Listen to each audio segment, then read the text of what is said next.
And then Anna taught me something really in early on in life. She went through the whole thing about, we were playing baseball, and she played t-ball. Really wasn't into it much, and we got into that level of little league. And I one particular spring, I got, "Do you want to play?" "Well, no, I don't want to." Okay. Then a couple of weeks later, it's like, "You sure? Sign-ups this week. Do you want to go sign up?" "No, I don't want to." And then like a third time, I'm going, "No." And finally, I realized she has no problem with this.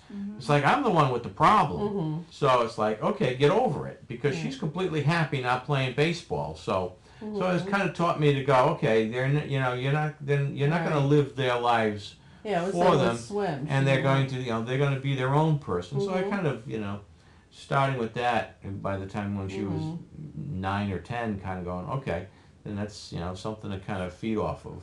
She had glasses. She was kind of geeky. No, she was geeky. She was geeky, but there was a part of her personality that enjoyed contact sports.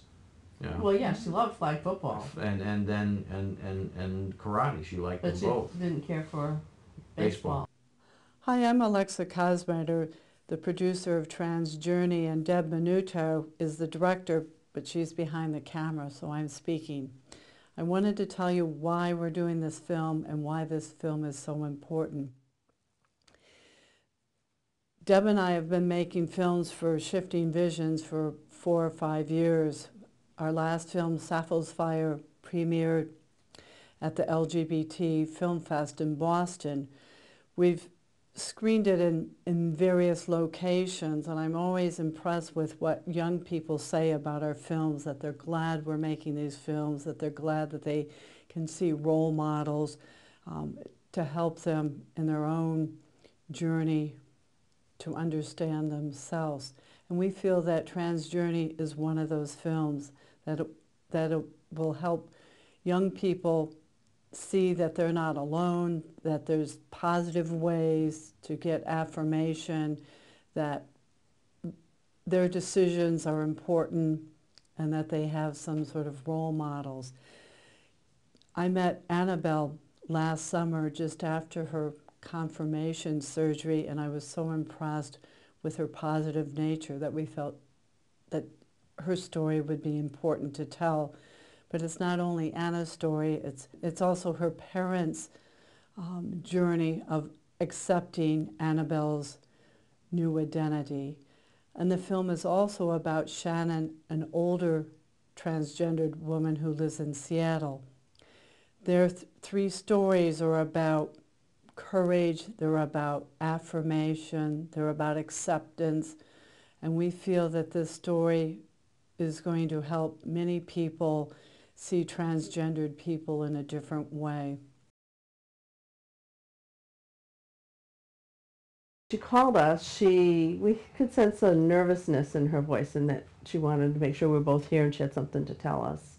So we knew it was something serious, and we're thinking, okay, is she going to tell us they're getting a divorce? Is somebody ill? Did somebody die? I mean, it was that we could sense something seemed to be really troubling her.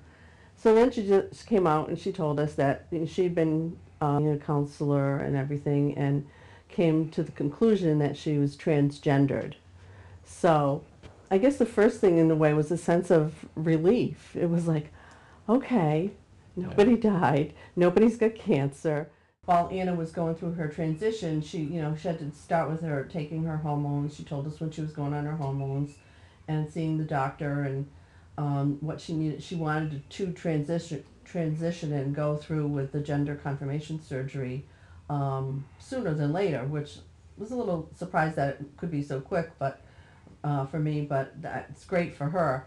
And and she got a date for her surgery, which was June of 2011. So she suggested I contact a friend of hers, Shannon, whose adoptive daughter was had just had the same surgery at the same place.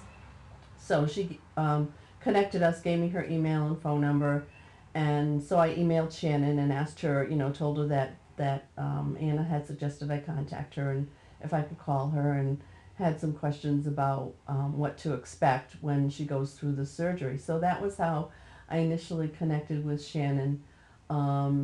She's just grown to really love Anna and several other of the people in the transgender community who are all about Anna's age and maybe a little bit older, where Shannon is closer to my age. She's a little bit younger than me, but closer to my age.